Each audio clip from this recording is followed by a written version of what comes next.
ഒരു മൊബൈൽ ഉണ്ടെങ്കിൽ ആർക്ക് ഇന്നത്തെ കാലത്ത് പെട്ടെന്ന് എയറിലേക്ക് എത്തിക്കാൻ ഇങ്ങനത്തെ കണ്ടന്റുകൾ എത്തിക്കാൻ പറ്റും. ഞാനൊരു പൊട്ടനായി മണ്ടനായ അത് അഭിനയമാണ് അത് കാണിച്ചത്. നമുക്ക് അഭിനയിക്കാൻ അറിയാൻ പാടില്ല എന്നുള്ളതിന്റെ ചെറിയ ബോധമുണ്ട് പഠിച്ചു വരുന്നതല്ലുള്ളു. തുടക്കമായതുകൊണ്ട് നിങ്ങളെ ഇങ്ങനെ നീ വരാൻ പോകുന്ന ചിത്രങ്ങളിൽ അത് ഇമ്പ്രൂവ് ചെയ്യും ഷോർട്ട് ഫിലിമിൽ. നമസ്കാരം. ഇന്നിപ്പോ എന്റെ കൂടെ ഉള്ളത് റിവ്യൂവിന്റെ രാജാവ്, ആറാട്ടണ്ണന്റെ ശിഷ്യൻ, ആറാട്ടണ്ണൻ കഴിഞ്ഞിട്ടുള്ള അടുത്ത പിൻഗാമി, റിവ്യൂയുടെ രാജകുമാരൻ അലൻ ജോസ് പെരേര AKA പ്രസംഗമണ്ണൻ.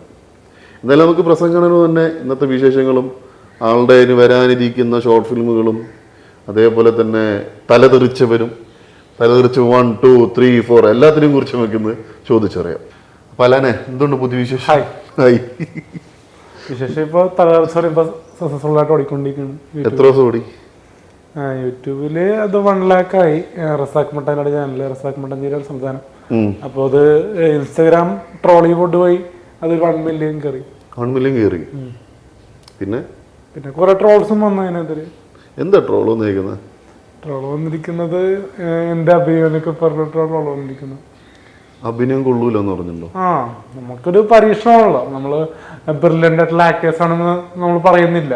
ഇതൊക്കെ ഒരു പരീക്ഷണമായിട്ടുള്ള ലോക്കൽ ബഡ്ജറ്റിൽ ഒരു 500 രൂപ ബഡ്ജറ്റിൽ ചെയ്യാൻ പറ്റുന്ന ഒരു ചെറിയ സെറ്റപ്പാണ്. പരീക്ഷണ ചിത്രങ്ങളാണ് ഇതൊക്കെ ഒരു മൊബൈൽ ഉണ്ടെങ്കിൽ ആർക്ക് ഇന്നത്തെ കാലത്ത് പെട്ടെന്ന് എയറിലേക്ക് എത്തിക്കാൻ ഇങ്ങനത്തെ കണ്ടന്റുകൾ എത്തിക്കാൻ പറ്റും.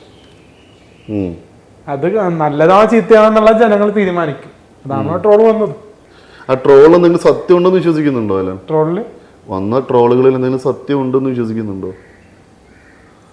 സത്യമായിട്ട് നമുക്ക് അഭിനയിക്കാൻ അറിയാൻ പാടില്ല എന്നുള്ളതിന്റെ ചെറിയ ബോധമുണ്ട് പഠിച്ചു വരുന്നതല്ലുള്ളു. തുടക്കമായതുകൊണ്ട് നിങ്ങളെ ഇങ്ങനെ നീ വരാൻ പോകുന്ന ചിത്രങ്ങളിൽ അത് ഇമ്പ്രൂവ് ചെയ്യും ഷോർട്ട് ഫിലിമിൽ. ഇനി വരാനിരിക്കുന്ന നേര്, പിന്നെ ബ്ലഡി നൈറ്റ്, അങ്ങനെ 2 ഷോർട്ട് ഫിലിം വരാണ്. നേര് മോഹൻലാലിന്റെ സിനിമയല്ലേ? നേര് മോഹൻലാലിന്റെ സിനിമയാണ്. പക്ഷെ ഇത് ഞങ്ങള് ഷോർട്ട് ഫിലിം ആയിട്ട് ഒരു തട്ടുകട ഡ്രാമയെന്ന് അർത്ഥമാക്കി നമ്മുടെ വിമൽ പത്തനാപുരമാണ് ഡയറക്ട് ചെയ്തിരിക്കുന്നത്. ക്യാമറ വിഷ്ണു ആണ്. ആറാട്ടണ്ണനുണ്ട്, അഭിനയിക്കുന്നുണ്ട്. ഞാൻ അലിൻ ജോസ് പെരേര ഉണ്ട്. പിന്നെ നമ്മുടെ മല്ലു ബോയ്സിലെ ഇന്നലെ ഞാൻ ആറാട്ടണ്ണന്റെ ഇന്റർവ്യൂ എടുത്ത സമയത്ത് അതിനകത്ത് പറഞ്ഞിരുന്നു. അപ്പൊ ആ ഇന്റർവ്യൂക്കകത്ത് ആറാട്ടണ്ണന് ഭയങ്കരമായിട്ടുള്ള എതിരഭിപ്രായമാണല്ലോ അലന്റെ അടുത്ത്. എന്ത് പറ്റി? പുള്ളി ഞാൻ ഷോട്ട് എടുത്ത സമയത്ത് ചില സമയത്തൊക്കെ എനിക്ക് ചിരി വരും പുള്ളിയായിട്ട് അഭിനയിക്കുമ്പോൾ. അല്ലാത്ത സമയത്ത് ആദ്യം കുഴപ്പമുണ്ടായില്ല.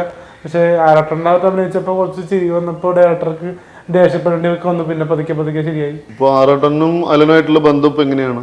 നല്ല ബന്ധങ്ങളാണ് പുള്ളി. പിന്നെ പുള്ളിയുടെ ചാനല് റീച്ച് ആകാൻ വേണ്ടി പൈസ കിട്ടാൻ വേണ്ടി അതിനെപ്പറ്റി കുട്ടികളുടെ പറയാനുണ്ട്. ആറാട്ടണ്ണന് റീച്ച് ഉണ്ടാക്കാനും കാശ് ഉണ്ടാക്കാനും വേണ്ടിയിട്ടാണ് അലൻ ജോസിന് കുറ്റം പറയുന്നത് അല്ലെ? രണ്ടുപേരും ബിഗ് ബോസിൽ പോലുള്ള അഭിപ്രായം പുള്ളിക്കുണ്ട്. ബിഗ് ബോസ് പോണോ? അല്ലിന് പോണോ? ആഗ്രഹമുണ്ട്, താല്പര്യമുണ്ട്. വിളിച്ചായിരുന്നോ? വിളിച്ചിട്ടില്ല. ഇനിയിപ്പോ ഇത് ബിഗ് ബോസിലേക്ക് കേറാൻ വേണ്ടിയിട്ടുള്ള തത്രപ്പാടാണ് ഈ കണ്ടതല്ലോ. അതും ഒരു കണക്കിന് പറയാം. ബിഗ് ബോസിലേക്ക് പോകുന്ന ശ്രമം എന്ന് പറയാം. അല്ല, അപ്പൊ ആറാട്ടണ്ണന്റെ ഒരു വാദമുണ്ട്. ഈ അലനൊരു എന്താ പറയാ വൈറലാകാൻ വേണ്ടിയിട്ട് ഇറങ്ങി തിരിച്ചൊരാളാണ്. വൈറലാകാൻ വേണ്ടിയിട്ടാണ് പുള്ളി ഡാൻസ് കളിക്കുന്നതും പാട്ട് പാടുന്നതും പ്രസംഗം പാടുന്നതും. ശരിയാണോ? അത് ശരിയാണ്. വൈറലാകാൻ വേണ്ടിയിട്ടുള്ളൊരു റിവ്യൂവിൽ ഒരു അഭിനയം എന്ന് തന്നെ പറയാം. അതിനു വേണ്ടിട്ടാണോ പ്രസംഗം പറഞ്ഞതും പിന്നെ ഈ ഡാൻസ് കളിച്ചതെല്ലാം? വൈറലാകാൻ വേണ്ടിട്ട് തന്നെയാണ്. നമുക്കൊരു സ്പേസ്. അല്ലാതെ അലൻ ജോസ് വിഡ്ഢിയായതുകൊണ്ടല്ല.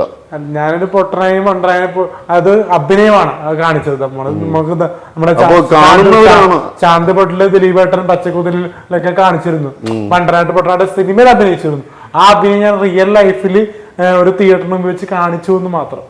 അത് ജനങ്ങള് സോഷ്യൽ മീഡിയ ഏറ്റെടുക്കും, എയറിലാവുമെന്ന് അറിയാൻ മനഃപൂർവ്വം. അപ്പൊ ഈ കാണുന്ന ജനങ്ങളെയാണ് വിഡ്ഢികളാണ്. അതെ, ജനങ്ങളാണ് വിഡ്ഢികള്. എത്ര വിഡ്ഢിയാ ഇങ്ങനെ തുറന്നു പറഞ്ഞാൽ പോലും നാളെ നമ്മൾ പ്രസംഗം പറഞ്ഞാൽ പോലും പിന്നെയും ട്രോൾ വന്നോണ്ടിരിക്കും. അതൊരു പരിധിയില്ല.